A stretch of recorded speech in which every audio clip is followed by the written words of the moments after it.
घातला दुकान देती आली असे दान.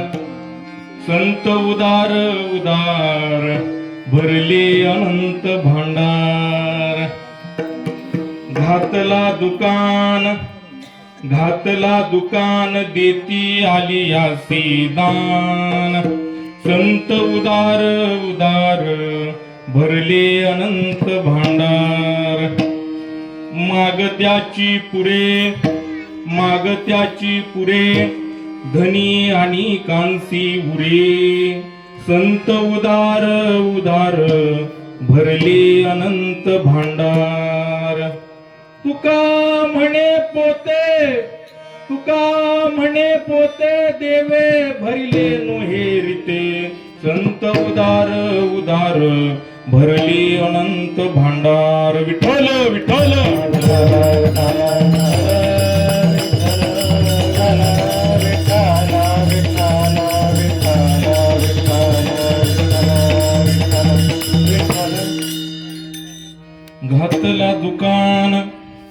घातला दुकान देती आली असे दान. संत उदार उदार भरले अनंत भांडार. महायोग पीठे तटे भीमरथ्या वरम पुंडरीकाय धातु मुनींद्र. समागत्य तिष्ठं तमानंद कंदं परब्रह्मलिंगं भजे पांडुरंगं. पांडुरंगा करो प्रथमा नमन. पांडुरंगा करो प्रथमा नमन. पांडुरंगा करो प्रथमा नमन. पांडुरंगा करो प्रथमा नमन. दुसरे चरणा संताची दुसरे चरणा त्यांच्या कपाळाने कथेचा विस्तार. कथेचा विस्तार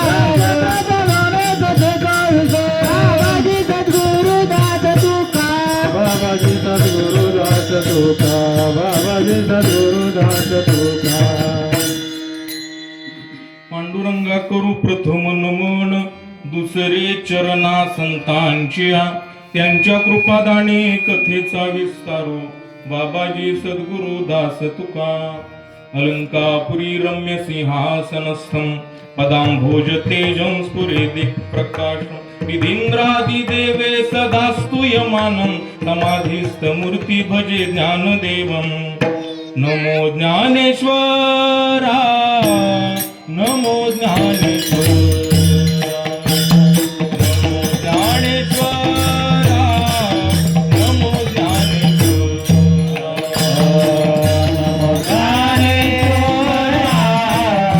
नमो ज्ञानेश्वरा. नमो ज्ञानेश्वरा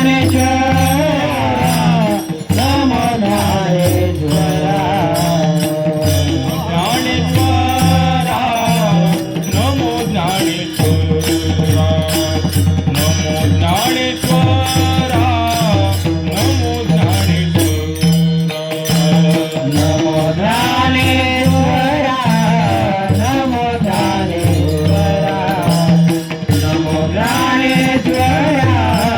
Namo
ज्ञानेश्वरा नमो ज्ञानेश्वरा निवृत्ती उदारा सोपण देवा मुक्ताबाई नमो त्रिभुवन पावणी आद्य त्रयजननी देवाचिया नमो सद्गुरु तुकया ज्ञानदीपा नमो सद्गुरु सच्चिदानंद रूपा नमो सद्गुरु भक्त कल्याण मूर्ती नमो सद्गुरु भास्करा पूर्ण कीर्ती सेवे लागी सेवक झालो तुमच्या लागलो निज चरणा अहो स्वामी तुकया देवा यावरी न करावा अभिरू सुरमुनिगण वेष्टितम हरिहर ब्रह्मादि आराधनम विद्या ज्ञान कला गुणनिधी सिद्धेश्वरानां गुरु करुणा प्रेम शांती क्षमाधीत भूषणम दाताच विश्वेजनम वंदे गगनगिरी परात्पर गुरु अज्ञान संहारिणम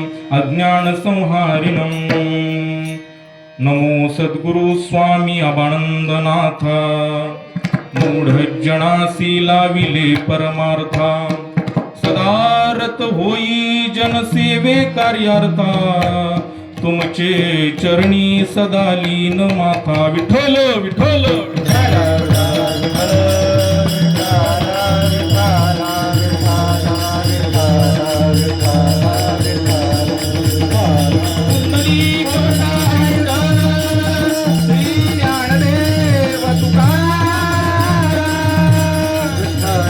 दान देतात. आमच्याकडे दातृत्व नाही म्हणून आम्ही दान देत नाही, आम्ही दान घेतो. संत उदार उदार, मग हे संत देतात तरी कुठनं, त्यांच्याकडे येतं कुठनं? भरले अनंत भांडार, त्यांच्याकडं अनंत रूपानं भांडार भरलेलं आहे. आता इथं पुन्हा दुसरा अर्थही लावता येतो, तो आपण चिंतनात बघू. अनंत भांडार म्हणजे तरी नक्की काय? त्यांच्याकडे अनंत रूपानं भांडार भरलेलं आहे म्हणून ते दान देतात. एवढं भांडार भरलंय, एवढं भांडार भरलंय, माग त्याची पुरे धनी आणि कानसी उरे. जो मागायला आला ना त्याला देऊन त्याला तर पुरेलच, माग त्याची पुरे आणि धनी आणि कानसी उरे. अजून बाकीच्यांच्यासाठी देण्यासाठी भरपूर शिल्लक राहत. बरं, हे सगळं एवढं जर शिल्लक राहत, याच्या माग काहीतरी शक्ती, काहीतरी सामर्थ्य असलंच पाहिजे. संत सुद्धा तुमच्या आमच्यासारखी सामान्य माणसंच आहेत ना. जर तुमच्या आमच्यासारखी संत सामान्य माणसं आहेत तर ते मागत्याची पुरे धनी अनेकांची उरी असं कसं काय? तुकोबरायांनी अभंगाच्या शेवटच्या चरणामध्ये सांगितलं, तुका म्हणे पोते देवे भरिले नो हे रीते. तुकोबाराय सांगतात त्यांचं जे पोत आहे ना, पोत, ते पोत देवानं भरलेलं आहे. आणि देवानं भरलेलं पोत कधी रिकाम होत नाही. आपण भरलेलं पोत कधीच भरत नाही. आणि देवानं भरलेलं पोत कधी रिकाम होत नाही. तुका म्हणे पोते देवे भरिले नो हे रीते. हा झाला अभंगाचा सरळ सरळ भावार्थ. विठ्ठल विठ्ठल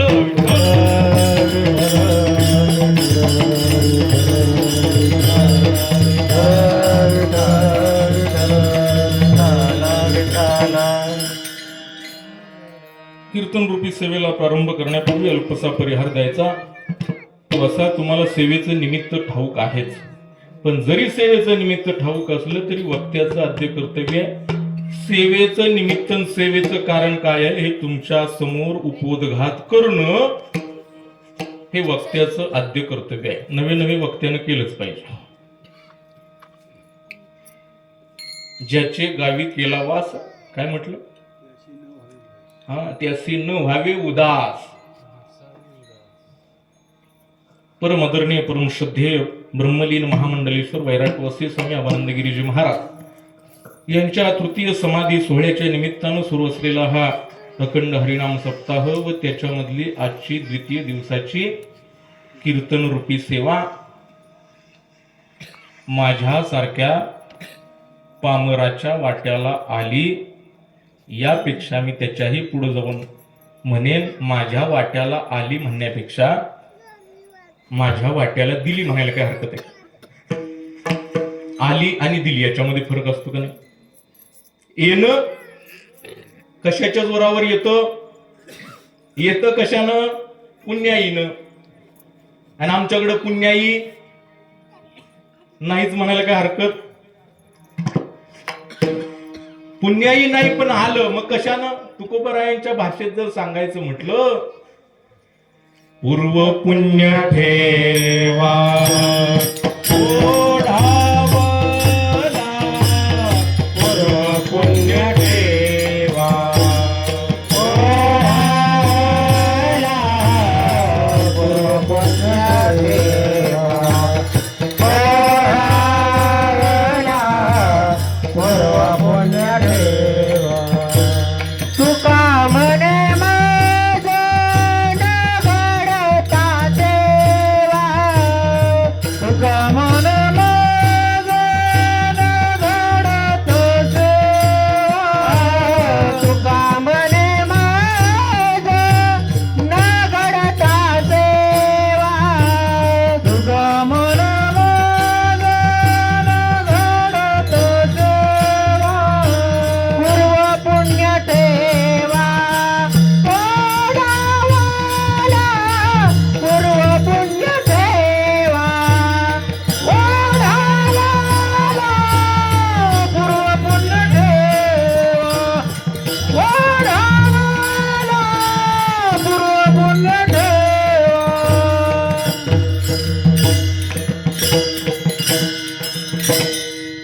तुकोबारायांच्या सारखा महात्मा सुद्धा म्हणतो, तुका म्हणे मज न घडता सेवा पूर्व पुण्य ठेवा ओढावला.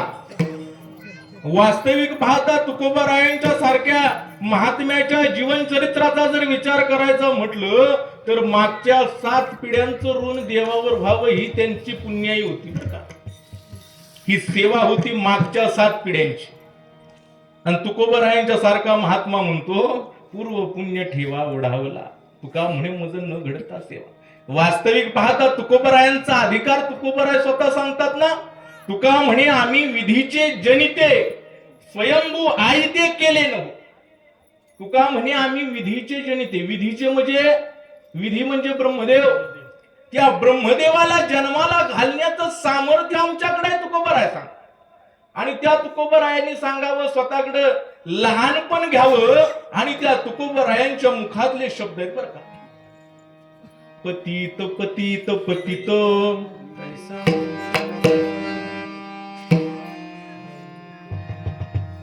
चुकलं का प्रमाण? प्रमाण चुकलं?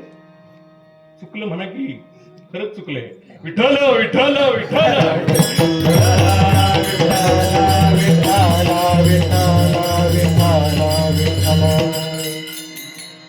पतित पतित पतित हा अभंग माऊलींचा आहे. मला तुकोबारायांचं प्रमाण द्यायचं. मी म्हणलं तुम्ही तरी म्हणाल चुकलंय म्हणून.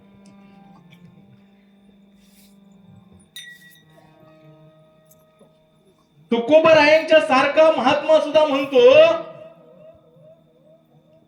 की माझ्यासारखा पापी या जगाच्या पाठीवर दुसरा कुणी नाही. मी तर अनाथ अपराधी.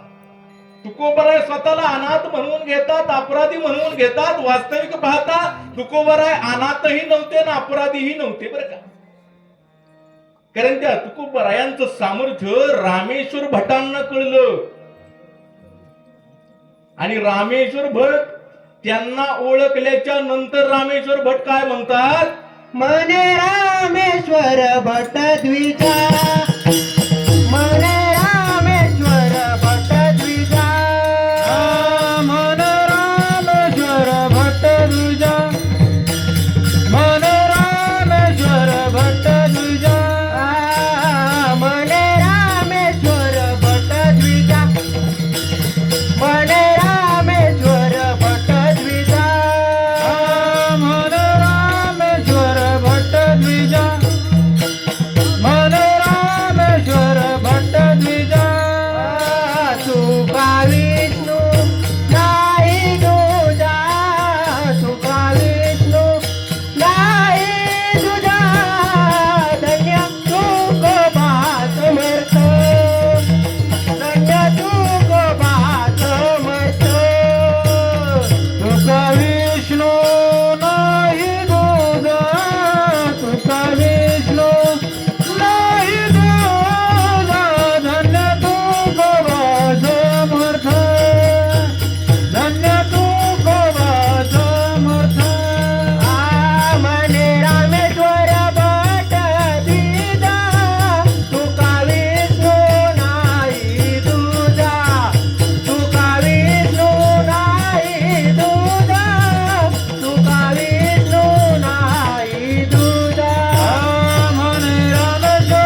सामर्थ्य ओळखल्याच्या नंतर त्यांना त्या तुकोबरायांची अनुभूती यावी. नवे नवे ज्या तुकोबरायांच्या अभंगाची गाथा इंद्रायणीच्या डोहात बुडवण्याची शिक्षा देण्याचं काम रामेश्वर भटांनी केलं. त्या रामेश्वर भटांना तुकोबरायांचं सामर्थ्य कळलं. कोण तुकोबराय? तर तुकोबराय म्हणजे तुका विष्णू नोहे दुजा, ही अनुभूती तुकोबरायांच्या बद्दलची आहे. हे का सांगावंसं वाटतंय? बीजेचे सप्ते चालू झाले. काल दशमी होती. काल काय होती? दशमी. आज एकादशी. आता काल दशमी होती. किती जणांना माहिती आहे? मला माहित नाही. आता आजची एकादश सुद्धा बऱ्याच जणांना कळली, सप्ताह चालू झालाय म्हणून. नाही तर आमच्या बऱ्याचशा लोकांच्या कॅलेंडर मध्ये एकादशी नसते. वास्तविक पाहता ही आमची लोक अशी म्हणतात की ती सगळी बुवा लोकांची भानगड आहे. एकादशी म्हणजे बुवा लोकांची भानगड. आमचा एकादशीशी काही संबंध नाही. पण आता या पारायणात आली आणि आज सुदैवानं इथं सुद्धा प्रसादाच्या रूपानं फलाहारच मिळाला. मग नाईलाजानं का होईना, मग आपला विषय झाला, नाईलाजानं का होईना आजची एकादशी धरावी लागेल. आता दुसरं काही नाहीच प्रसादाला. तर काल दशमी होती आणि कालची दशमी ही वारकरी संप्रदायामध्ये जगद्गुरु विश्ववंद्य तुकोबराय यांचा वैकुंठ गमन सोहळ्याचा बीजोत्सव जवळजवळ संपूर्ण महाराष्ट्रामध्ये चालू आहे. आणि दशमीच्या दिवशी, कालच्या दिवशी भगवान परमात्मा जगद्गुरु विश्ववंद्य तुकोबराय यांच्या घरी काल आले. बरं का, तुकोबरायांनी याचं वर्णन केलं. पाहुणे घराशी आजी आले ऋषिकेशी, काय करू उपचार कोप मोडकी जर्जर. जगद्गुरु विश्ववंद्य तुकोबरायांच्या घरी जगाचा मालक, जगाचा बाप आला. वास्तविक पाहता आपल्या घरी जर एखादा चांगला पाहुणा आला तर त्या पाहुण्याची सोय करता करता आपल्या नाकीनं होईल. पण जगद्गुरु विश्ववंद्य तुकोबरायांच्या घरी जगाचा मालक आला. बरं का, आणि जगाचा मालक आल्याच्या नंतर तुकोबरायांच्या घरची अवस्था तुकोबराय वर्णन करतात. पाहुणे घराशी आजी आले ऋषिकेशी, काय करू उपचार कोप मोडकी जर्जर. तुकोबराय स्वतःच्या परिस्थितीचं सुद्धा वर्णन करतात. काय करू उपचार, आता कशाने त्या देवाचा पाहुणचार करावा. आणि तुकोबरायांच्या कौटुंबिक परिस्थितीचं वर्णन, कोप मोडकी जर्जर. तुकोबरायांचं घर कसं आहे ते वर्णन केलं तुकोबरायाने. द्रौपदीचं सत्वहरण करण्यासाठी आले आणि सत्वहरण करण्यासाठी आल्याच्या नंतर त्यांनी रात्री जेवण मागितलं. आता तिच्याकडे एक सूर्याने दिलेली थाळी होती बरं का, पण ती सूर्याने दिलेली थाळी फक्त दिवसा त्याच्यातनं अन्न निर्माण होत होतं. संध्याकाळच्या आल्याच्या नंतर अन्न निर्माण करायचं कसं? बरं, दुर्वास ऋषीचं जेवण म्हणजे काही साधन होतं बरं का. 60,000 खंड्या अन्न एका वेळेला खाणारा दुर्वास ऋषी होता. आता नाही दुर्वास कुणी, त्यावेळेला दुर्वास होता. 60,000 खंड्या अन्न एका वेळेला खाणार. आता काय करायचं? भगवान परमात्म्याची आठवण काढली. भगवान परमात्मा हजर झाला. भगवान परमात्म्याने सांगितलं, द्रौपदी माझी तू आठवण काढलीस, काही संकट आलं का? कृष्णा धाव बा लवकरी, संकट पडले भारी, हरी तू आमचा काय भारी. नाथ महाराज वर्णन करतात. आणि मग त्या ठिकाणी देव आला आणि देवानं सांगितलं, द्रौपदी मला कशाला हाक मारली? सांगितलं संकट आलंय. काय? दुर्वास ऋषी आले, त्यांना भोजन पाहिजे. ते भोजन द्यायचंय खरं, पण हे भोजन देण्यासाठी मला तुमची गरज आहे, कारण आता रात्र झाली. ते सूर्याने दिलेली थाळी काही कामाची नाही. देव म्हणाले ठीक आहे, तुझं काम मी करतो, पण त्याच्या आधी मला काहीतरी खायला दे. अरे बाबा, संकट तेच पडलंय ना, खायला द्यायचंय ते नाही म्हणून तर तुला बोलवला. आणि आता तूच आल्याच्या नंतर जर खायला मागतोस तर काय करायचं? सूर्यानं दिलेली थाळी काढली आणि ती सूर्यानं दिलेली थाळी पाहिली. तिला एक भाजीचं पान चिकटलेलं होतं. ते भाजीचं पान देवानं खाल्लं आणि त्याचा परिणाम म्हणून देवानं 60,000 खंडी अन्न हे दुर्वास ऋषीसाठी तयार करून दिलं. सांगायचं तात्पर्य, देव उदार आहे, पण देवाचं उदारत्व घेतल्याशिवाय तो देत नाही. बरं, देवाचं उदारतेचं वर्णन हे महाविष्णू मौली ज्ञानोबराय सुद्धा सांगतात ज्ञानेश्वरीमध्ये, नाही का? काय? तुझे अवधार्य जाणो स्वतंत्र, देताण म्हणसे पात्रा पात्र, की कैवल्याचे पवित्र वैरी आहे तिथले. कैवल्यासारखं पवित्र, मोक्षासारखं पवित्र हे कुठं दिलं? वैर्याला सुद्धा दिलं. मग देव मोक्ष देतो, पण देवाचा मोक्ष हा मेल्यानंतर आहे. संतांच्याकडे जो मोक्ष आहे ना, संत उदार का तर संत मोक्ष देतात. देवही मोक्ष देतो, पण देवाचा मोक्ष मेल्यानंतर आहे. आणि संतांचा मोक्ष हा जिवंतपणे आहे. कसा? अलिंगन घडे मोक्ष सायोजता जोडे, मोक्ष सायोजता जोडे, मोक्ष सायोजता जोडे. आलिंगना घडे मोक्ष सायोजता जोडे, मोक्ष सायोजता जोडे, मोक्ष सायोजता जोडे. देवही उदार आहे, संतही उदार आहेत, पण देव हा संतांच्या पेक्षा अधिक पद्धतीनं उदार आहे. नवे नवे उदार अजून बरेचसे आहेत. मग उदारांच्या मध्ये जी काही यादी दिली जाते, ज्या वस्तू आहेत त्याच्यामध्ये कल्पतरू आहे, नाही का, चिंतामणी आहे, परीस आहे, हे सगळी उदारतेची लक्षणं सांगणारे अनेक धातू आहेत. पण या सगळ्यांच्या पेक्षा या संतांचे देणे, कल्पतरुहुनी देणे, दुने परिसा परिसागाद देणे, चिंतामणी ठेंगण. आता विस्तार करत नाही, 11 वाजलेत मला कळतंय. जवळ सगळ्यांची वर आले हात बांधून. असो, विठ्ठल विठ्ठल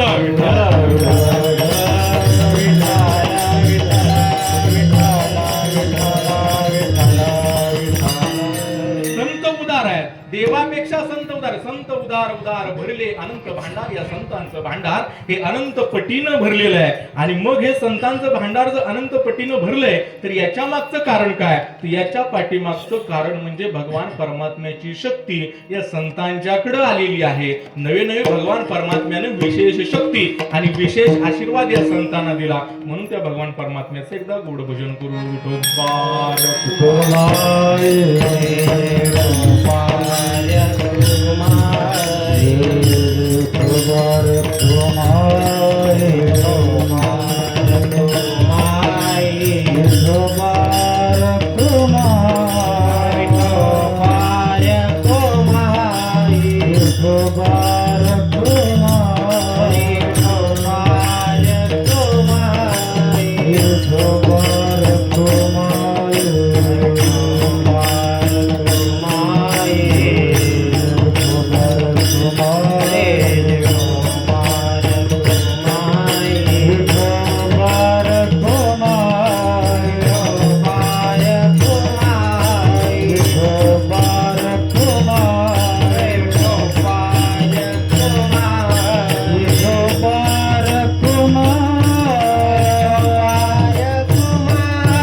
घातला दुकान, घातला दुकान, घातला दुकान, घातला दुकान. देती आले आदिदान, देती आले आदिदान. संत उदार उदार, संत उदार उदार. आले आदिदान, आले आदिदान. संत उदार उदार,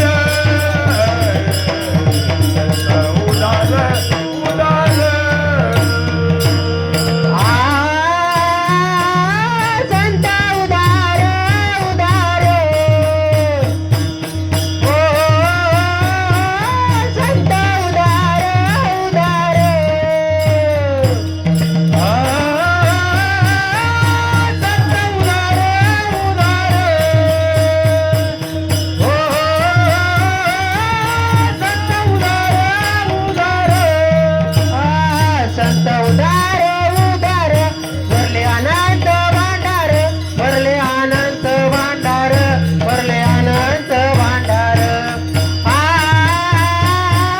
संत उदार उदार ओ संत उदार उदार संत उदार उदार भरले अनंत भांडार भरले अनंत भांडार भरले अनंत भांडार ओ संत उदार उदार आ संत उदार उदार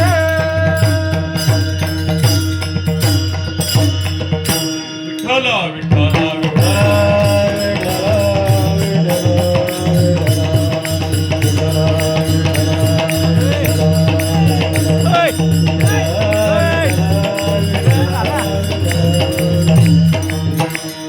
संत उदार उदार संत उदार उदार भरले अनंत भांडार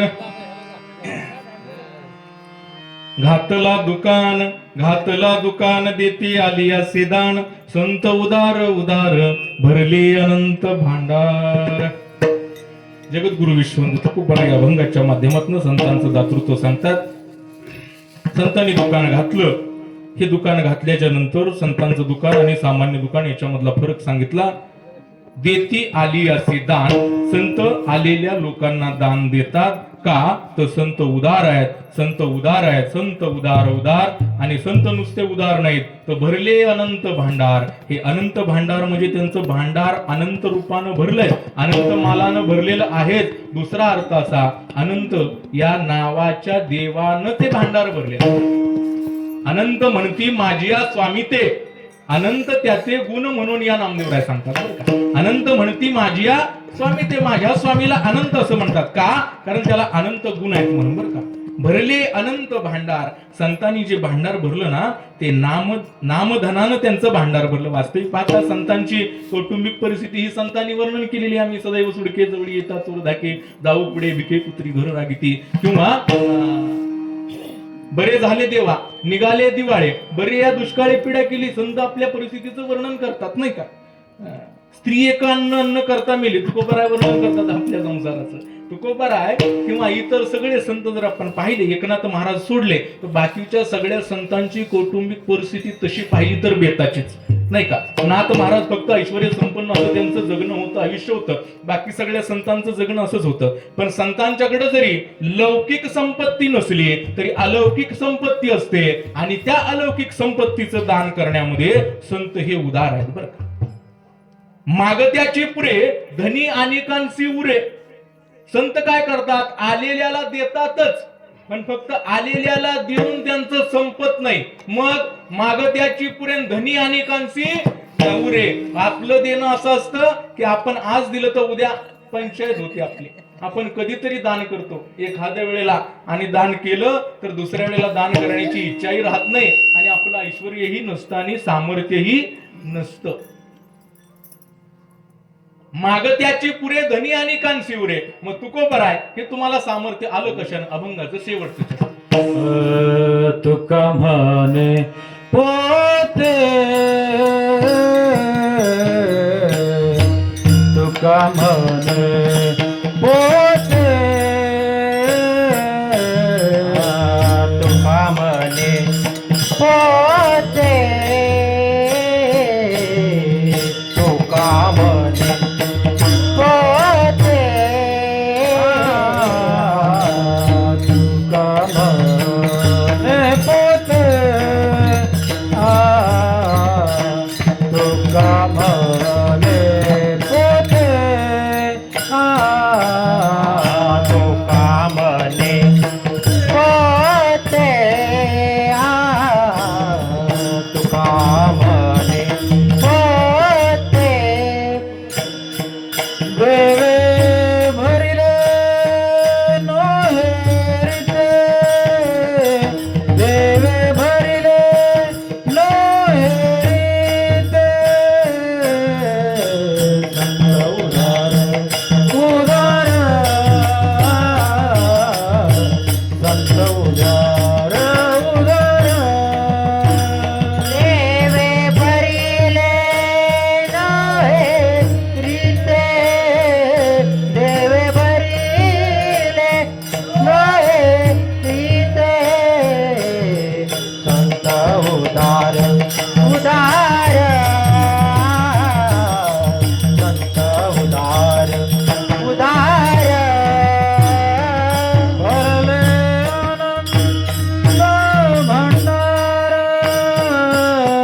भरले अनंत भंडार भरले अनंत भंडार संत उदार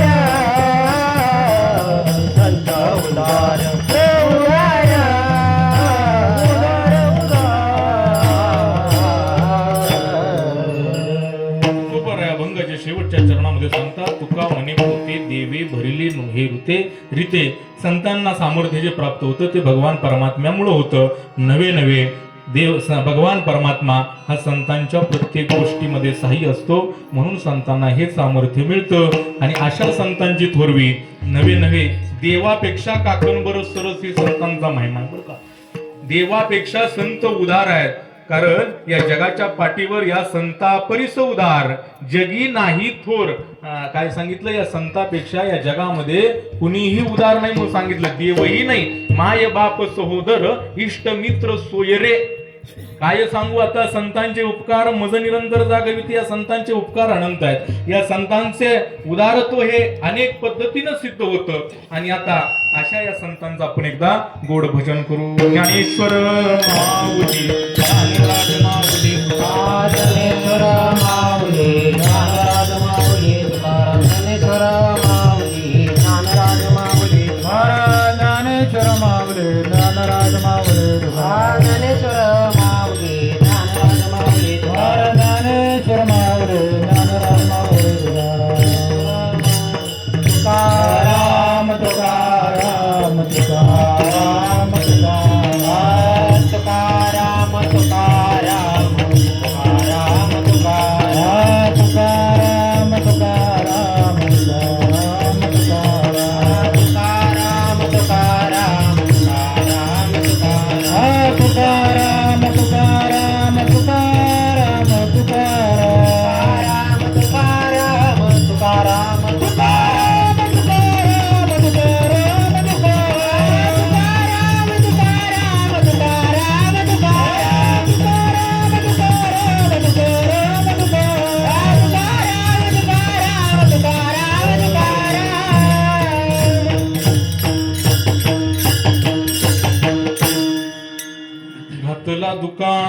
घातला दुकान देते आले असे दान.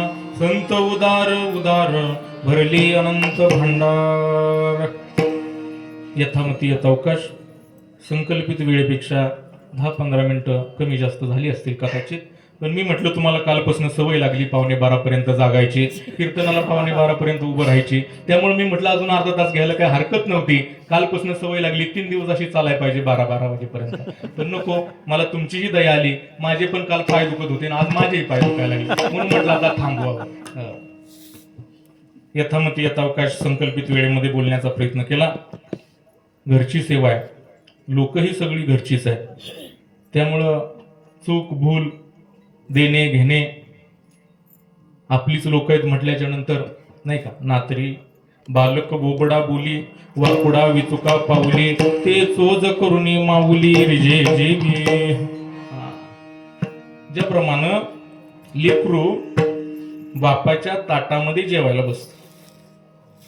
आता बापाच्या ताटामध्ये जेवायला बसल्याच्या नंतर ते लेकरू काय करतं, ताटातला घास मोडतं आणि बापाला चारतं. वास्तविक पाहता त्या लेकरानं काही कष्ट केलेत का? त्या लेकरानं काही कमवून आणलंय का? काहीच नाही. मग आहे कुणाचं? बापाचंच आहे. पण तो घास भरवताना, बापाला घास भरवताना त्याच्यामध्ये जे प्रेम आहे ना, ते प्रेम महत्वाचं असतं. वास्तविक पाहता संत महात्म्यांच्या दरबारामध्ये आता त्यांचं ज्ञान आहे, त्यांच्याच पुढे बोलायचं, त्यांनीच दिलेलं आहे, त्यांच्याच पुढे बोलायचं आहे, किंवा तुमच्याकडून आलंय ते तुमच्या जवळ द्यायचं. रात्री सांगितलं तसं फोडिले भांडार धन्याचा हा माल नी तो हमाल भारवाही. ज्याप्रमाणे सांगतात त्याप्रमाणे करविली तैसे केली कटकट वाकुडे का नीट देव जाणे. किंबहुना केली तुमचे धर्म कीर्तन सिद्धीनेले येत माझे जी उरले पायी कोकण. अल्पसा बोलण्याचा प्रयत्न केला. वास्तविक पाहता अभंगावर चिंतन आम्हाला जमत नाही बाबा, बिना अभ्यासाचं कीर्तन करायला अजिबात जमत नाही. आमचा तेवढा कॉन्फिडन्स नाही ना, आमचा अभ्यासही नाही तेवढा. आम्हाला अभ्यास करावाच लागतो. आम्हाला अभ्यास करावाच लागतो बरं का. पण अभ्यासाला वेळ मिळाला नाही. अगदी मोडकं तोडकं चिंतन मांडण्याचा प्रयत्न केला, कारण वेळ नव्हता आणि वेळ नसल्यामुळं चिंतन मांडण्याचा अभ्यास करायला वेळ नाही मिळाला. त्यामुळे मोडकं तोडकं चिंतन मांडलं. बोलण्याच्या ओघामध्ये कदाचित कमी अधिक जर झालं असेल, चुकून एखादा शब्द जर गेला असेल तर उदार अंतःकरणानं तुम्ही मला क्षमा कराल अशी अपेक्षा व्यक्त करतो. या ठिकाणी सगळी ही मोठी मोठी मंडळी आहेत. मोठ्या मोठ्या मंडळींचं नाव घ्यायचं नसतं असा शिष्टाचार आहे, त्यामुळे कुणाचं नाव घेत नाही. सगळी मोठी मोठी मंडळी या ठिकाणी आहेत. तुम्ही सगळे माझ्या माते पित्या समान आहात. तुमच्या सर्वांच्या चरणाचं दर्शन घेतो. या ठिकाणी सेवा करण्याची संधी या ठिकाणी प्राप्त झाली, हे मी माझं महत् भाग्य समजतो. आणि पुन्हा पुन्हा नाही का, पुन्हा पुन्हा ही सेवा करण्याची संधी प्राप्त व्हावी अशी अपेक्षा व्यक्त करतो. कारण सेवेची अपेक्षा करतो बरं का, अपेक्षा सेवेची करतो, म्हणून पुन्हा पुन्हा ही सेवा घडावी अशी अपेक्षा आहे. त्यांच्या चरणावर, ज्यांचा हा समाधी उत्सव आहे, त्यांच्या चरणावर झालेली सेवा समर्पित करतो. आणि पायाच्या प्रसादी काही बोलिलो विनोदे, तुम्ही क्षमा करणे संतीनो हे अंगभूत युक्ती. नवे हा उपदेश तुमचे बडबडिलो शेष, कृपेचे पोसनी जन्मोजन्मी तुका म्हणे. झालेली सेवा भगवान परमात्म्याच्या चरणी समर्पित करतो. परम आदरणीय परम श्रद्धेय बाबांच्या चरणी समर्पित करतो. आणि मला या ठिकाणी सेवेची संधी दिली त्याबद्दल परम आदरणीय परम श्रद्धेय उत्तराधिकारी महंत राजेंद्र गिरीजी महाराज आणि महंत अहिल्यागिरीजी महाराज यांचे शतशः आभार व्यक्त करतो. आणि या सेवेला या ठिकाणी पूर्णविराम देतो. जय विठ्ठल, जय जय विठ्ठल, जय